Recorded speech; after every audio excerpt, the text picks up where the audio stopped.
Excel techno school, Guruvayanakere, Venur. Admission open now. By election ಇವತ್ತು nomination last ದಿನ ಇದೆ.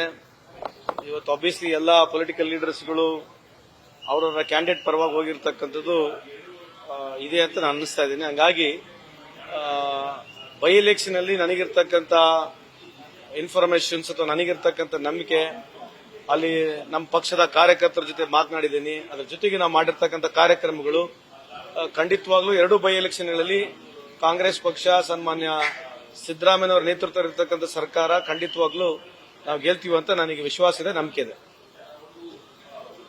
By election ಹಿನ್ನೆಲೆ ಇದು ಅಧಿವೇಶನ ಮೊಟಕು ಮಾಡೋದ್ರ ಬಗ್ಗೆ ಚರ್ಚೆ ಆಗ್ತಾ ಇದೆ ಸರ್. ಇಲ್ಲ, ಯೂಶಲಿ 3 ವೀಕ್ಸ್ ನಡೀತಾ ಇದೆ. ಇನ್ ಬಿಟ್ವೀನ್ ಹಾಲಿಡೇಸ್ ಇದ್ರೂ ಕೂಡ ಏನು ಅಧಿವೇಶನ ನಡೆಸಬೇಕು, ಮಿನಿಮಮ್ ಎಷ್ಟು ದಿವಸ ನಡೆಸಬೇಕು ಅಷ್ಟು ನಡೆಸೋದಾಗಿದೆ. ಬಟ್ ಹೌದು, ವಿರೋಧ ಪಕ್ಷದವರು, ಸನ್ಮಾನ್ಯ ಮುಖ್ಯಮಂತ್ರಿಯವರು, ಸ್ಪೀಕರ್ ಸಾಹೇಬರೆಲ್ಲ ಕೂತ್ಕೊಂಡು ಏನ್ ವಿಚಾರ ಮಾಡ್ತಾರೆ ನನಗೆ ಸಂಪೂರ್ಣ ಮಾಹಿತಿ ಇಲ್ಲ. ಬಟ್ ಆಗ್ಬೋದು, ಆ ಸಾಧ್ಯತೆ ಇರತಕ್ಕಂಥದ್ದು ಕಾಣ್ತಾ ಇದೆ.